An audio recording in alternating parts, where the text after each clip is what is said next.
In the early hours of April 17th, 1925, a British airship embarked on an unexpected and perilous journey that would etch its name into aviation history. This is the extraordinary story of the R33's dramatic breakaway. Launched in March 1919 from the Armstrong Whitworth Works in Selby in Yorkshire, the R33 was a testament to British engineering prowess. Initially stationed at Pulham in Norfolk, the R33 underwent rigorous tests, including mooring trials showcasing the new high mast mooring system. By 1925, the airship program was revitalised and the R33 was recommissioned for the Imperial Airship Service. She resumed testing for the National Physics Laboratory, contributing valuable data for the development of the R100 and R101 airships. On the night of April 16th, gale force winds lashed Pulham. The R33, moored at the experimental mast, endured some 48 hours of relentless gusts. At dawn, with winds reaching 50 miles an hour, the unthinkable happened. The mooring arm failed and the R33 was torn from her mast. Aboard were Flight Lieutenant Ralph Booth and 18 civilian airshipmen.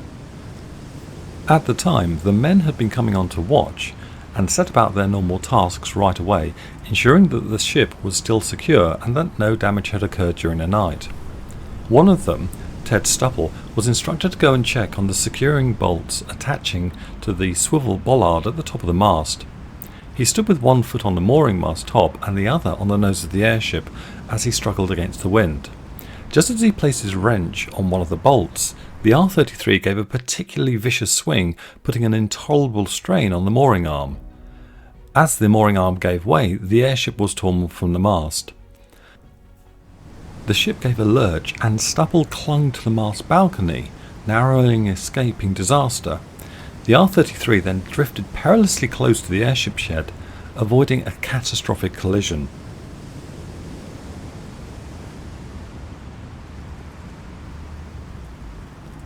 With the bow punctured and gas bags deflating, the crew faced a race against time. Flight Lieutenant Booth and Coxswain Sky Hunt crawled along the hull, rigging a makeshift shield from the torn canvas to protect the remaining gas bags. They jettisoned equipment to stabilise the ship, but the wind relentlessly pushed them back towards the North Sea.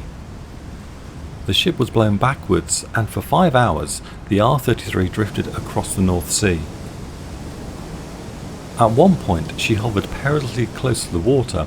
Flight Lieutenant Booth ordered the crew to discharge all non-essential items, including hammocks, personal effects, fire extinguishers and anything else to lighten the load. As the ship neared the Dutch coast, authorities stood ready to assist. However, the R33 remained aloft, awaiting a break in the weather. By the morning, conditions improved and the crew began their slow journey back to England.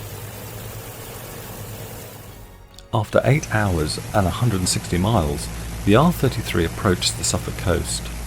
Crowds lined the shore cheering as the battered airship made its way home. By 1:50 p.m. she'd arrived at Pulham, where volunteers helped ease her down to the ground. The crew was hailed as heroes, and King George V presented them with watches. Coxswain Sky Hunt was awarded the Air Force Medal for his bravery, but then he later ensured that this was dedicated to the entire crew. In October 1925, the R33 underwent repairs, including the installation of a new reinforced nose section. She was returned to service, conducting further experiments, including the launching and recovering of aeroplanes, both at Pulham and at the Cardington mast. The R33 continued to serve until 1928, when metal fatigue was discovered in her framework, which led to her final decommissioning after a service life of nearly 10 years. If you want to go and see some of the R33 today, then the forward control car is preserved at the RAF Museum in Hendon. Also, if you want to learn more about the watches that were given to the breakaway crew for their bravery, then check out our airships unboxing video with Kathleen Thurnham, whose uncle was one of the crew members that night.